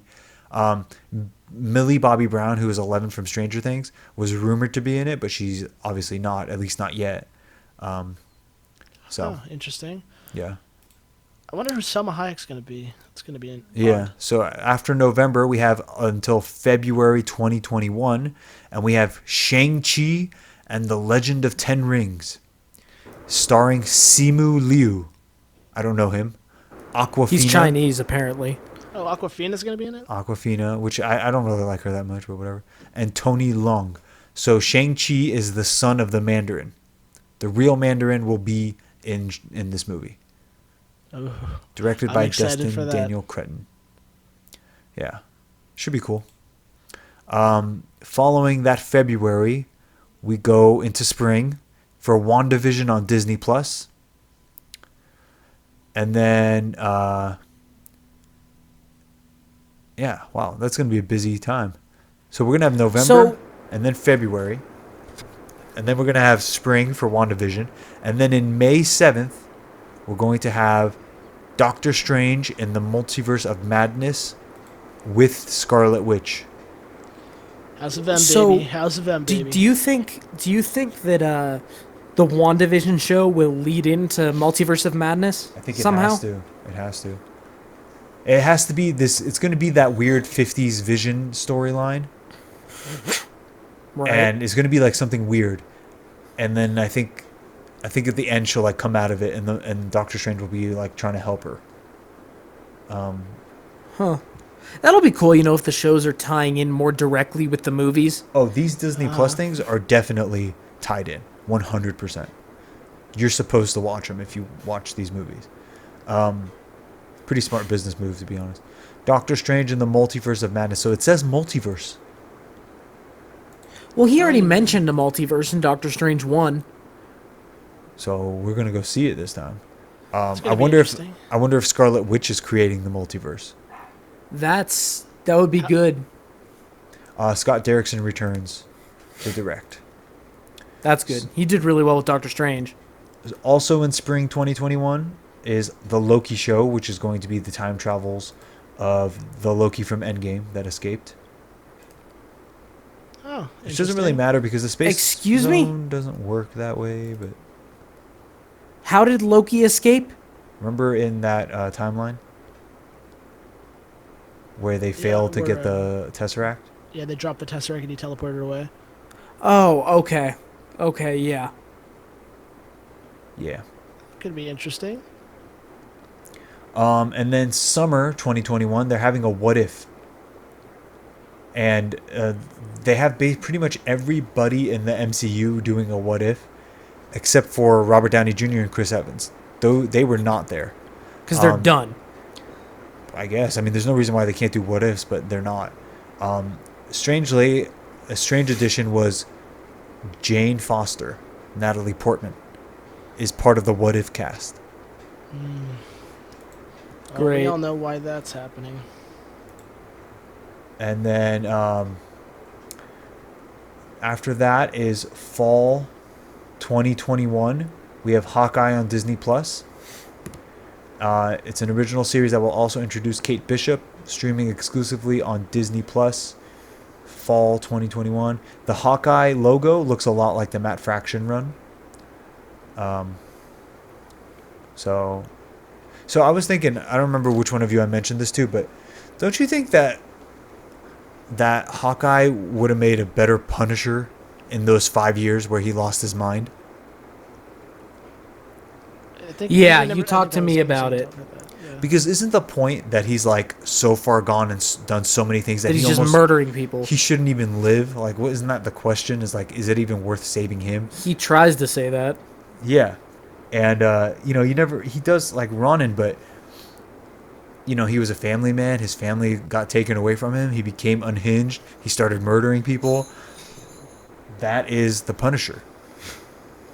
Kind of Yeah. makes you wonder what they're going to do with Alexei, what's his face, in Black Widow, because he's the other Ronin in the comics. Oh, really? Uh-huh. Okay. And then we have November 5th, 2021, Thor 4, called Thor Love and Thunder, with Chris Hemsworth, Tessa Thompson, and Natalie Portman. And Jesus. Portman came out on stage holding Mjolnir. And Valkyrie said that she's a king looking for a queen. Well, Thoughts? I think they're It doing sounds- female Thor, and they're going to put the two of them together. It just sounds that's exactly weird. what I just said, Everett. It just sounds weird. It just sounds like, as you've said, Kia, Watiti's just going to say, I'm doing whatever I want and deal with it, and I'm sure everyone's going to love it. Yeah, and everybody loves the Jane Foster female Thor. Well, here's the thing. If you love a character, don't put him in one of Taika Waititi's movies because he doesn't give a shit. So, like, everyone's like, well, I thought he was going to be with the Guardians. Like, he would have butchered the Guardians. He would have killed them all off because he doesn't find them interesting or something. The fact that Jane Foster is in it is at least the breath of relief because he can screw up a character no one likes anyway. And Tessa Thompson, like, she, like, is about to be overshadowed, I guess, before she even got her moment. So, I wonder where this leaves Thor, like the male Thor, at the end of this. But He could be gone. he might be. Yeah, especially if the rumors are true and Beta Ray Bill is going to get Stormbreaker. I wonder where that's going to leave him. I mean, I don't think there are. I don't know. We don't even know if Beta Ray Bill is actually going to be in this. I wouldn't handle YTD to handle a character like that well. So. Well, I thought it was going to be that Beta Ray Bill was going to be in Guardians 3. Yeah, so it has nothing to do with this one. Oh my God, stupid dogs. Okay, Eternals has a picture of the Celestials. They just added. I don't know what this picture is, but it's like a poster. It doesn't say who the Celestials are. Have you guys seen this? No. There's Where 4 is it? Celestials. Yeah, they're like giants. I don't know who they are. So, I feel like one of them was the one we saw in Guardians, but I'm not sure. Yeah, that's what I was thinking. Like, are they wearing armor? Is he, like, purple? Does he have a single eye? Yeah, okay. Apparently Cersei from the Eternals is not God, what the fuck? Jade just came and closed the door, and the dogs just came and, like, banged it open. And then it ran off again. Jeez. What do they want? They haven't cast anyone to play Cersei, James, or the Deviants, or the Celestials, so I don't know. Yeah, okay. So there's more. Trying to find it. Apparently it's not on this list that I'm looking at. I don't want to miss one. Okay. Kevin Feige said that there are plans for the following movies: Black Panther 2, Guardians of the Galaxy Volume 3, Captain Marvel 2. He said Fantastic Four. And he sort of like said mutants as an afterthought. He didn't say X-Men. So, but he Okay. acknowledged them. Then they announced, and they haven't really said it, like they haven't really they didn't announce this one like they announced the others, but Blade is coming back. Oh yeah, they're doing it with what's his face? Would The you guy like me to from, tell you, or Yes, please tell me. Damn. Mahershala Ali is Blade, which for me is actually kind of a good sigh of relief because he was Cottonmouth in the Netflix series, and to me that's a sign that that is all gone and dead and like not part of the MCU officially in my mind. And Well, I'm at happy least- for it. Yeah, at least we can sweep that under the rug, right? Yeah. So it's I think it's a movie. It doesn't say Disney Plus. But it also doesn't have a release date, and it wasn't part of that group of like Black Panther 2 and all that he mentioned. They announced it, but they didn't give a release date. So it's like kind of in its own thing right now. It's not even on the slate. We don't know when it's coming out. Yeah. So It's interesting to think about. I mean, did the other Blade movies do well when they first came out? yeah. I don't know about like Blade 3, but Blade 1 was definitely a hit. Yeah. So this Um, could be pretty good. So then there were some Comic-Con panels where like the people, the writers and whatever, like made comments. So the writers said that 2014 Gamora survived Iron Man's snap, and they are expecting her to return in James Gunn's Guardians of the Galaxy Volume 3. That's weird. They also said that there was one version where Thanos returned to 2023 with the decapitated head of Captain America circa 2014 in order to intimidate the Avengers. That would have been cool. And they'll go more into that on the commentary track on the home release. That would have been so cool. Another cutscene included Rocket explaining the quantum realm to Jane Foster. The writers also considered having a reunion of sorts between Cap and Red Skull when he returned the stone, but that idea never got off the ground. One cutscene from Infinity War had Doctor Strange sending Thanos into his own mind to face a tribunal for his litany of crimes, but it slowed down the pace of the fight scene too much. They declined to comment if the ending suggests there are two Captain Americas on Earth at the same time, but he did say he's entertained by the theory. This is much different than before when they definitely said that there were two, whereas Kevin Feige said that the old Captain America jumped back. There were not two. So that doesn't mean that Captain America is hooking up with Peggy while raising her niece. You know what I mean? Okay. Like- So they're still trying to fix the fallout from that. Well, they said that was him, but now they're backing off. Smart Cult was originally set to emerge at the end of Infinity War. The moment was cut, but the Endgame scenes were already shot, so the 5-year gap worked out for them, so that they could bring Smart Hulk in. Thor's arc in Endgame was similarly in flux for a long time. The writer said that his story sucked rocks and wasn't character focused. The eventual Thor story came out of an emergency all-hands meeting meant to get the character's trajectory back on track. I think they sort of succeeded. What I like about him is that he killed Thanos, but too late, so it didn't matter, so he kind of lost his purpose. And then when he sees a chance to kill Thanos again, he's back in the game. I think that's his real arc. They kind of went over being who you're supposed to be and all that crap, and I think they maybe overcomplicated it.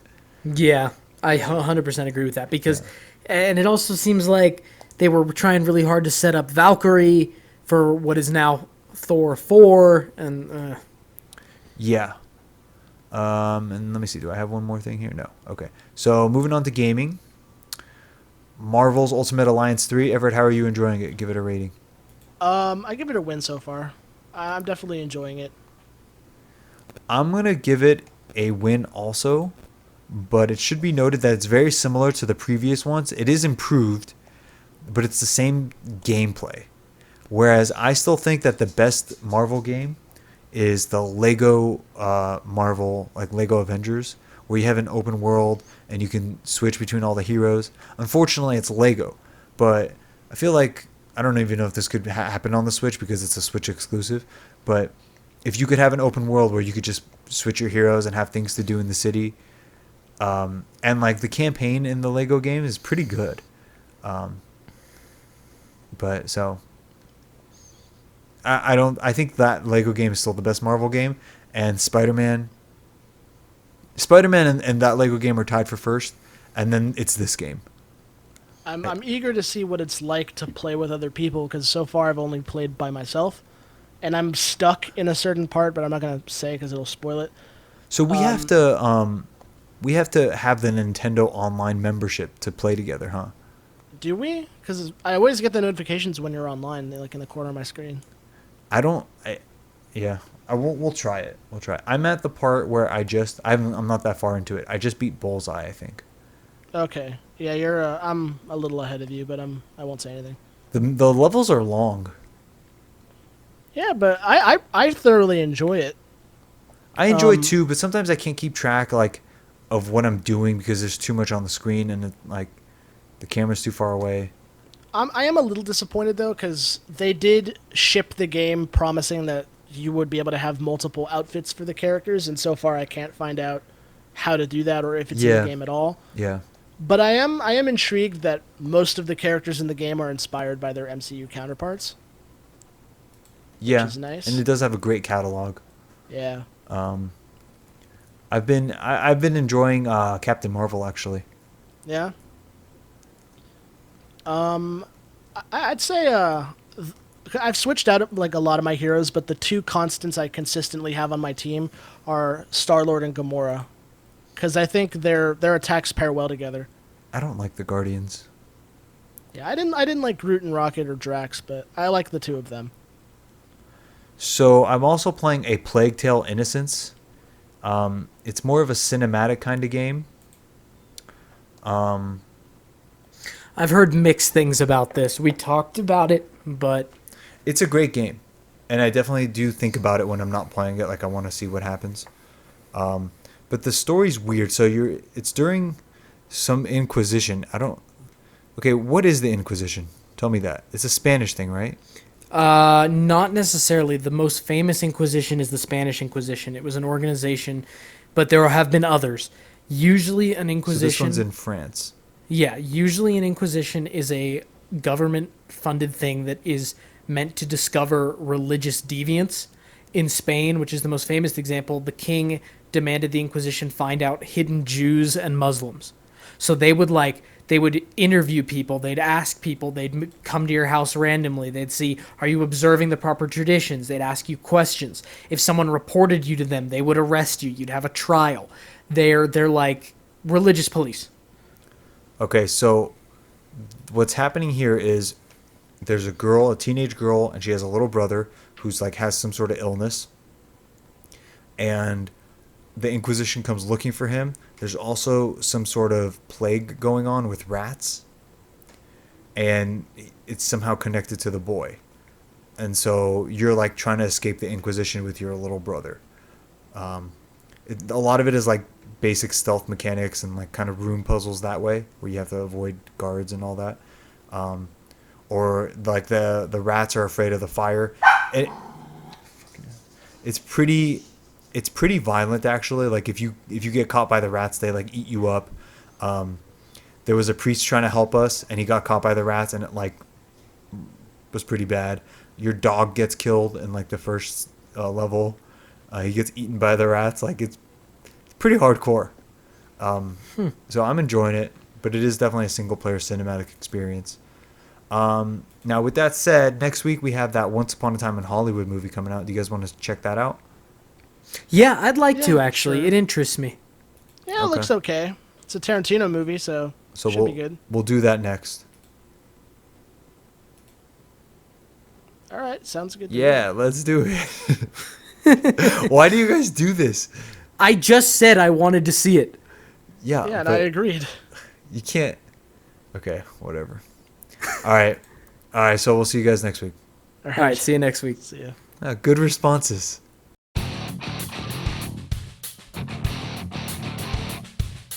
Thank you for listening to the Iron Coop Fights Movies. If you enjoyed the show, please be sure to like, share, subscribe, and most importantly, review our podcast on iTunes so that we can spread the show around.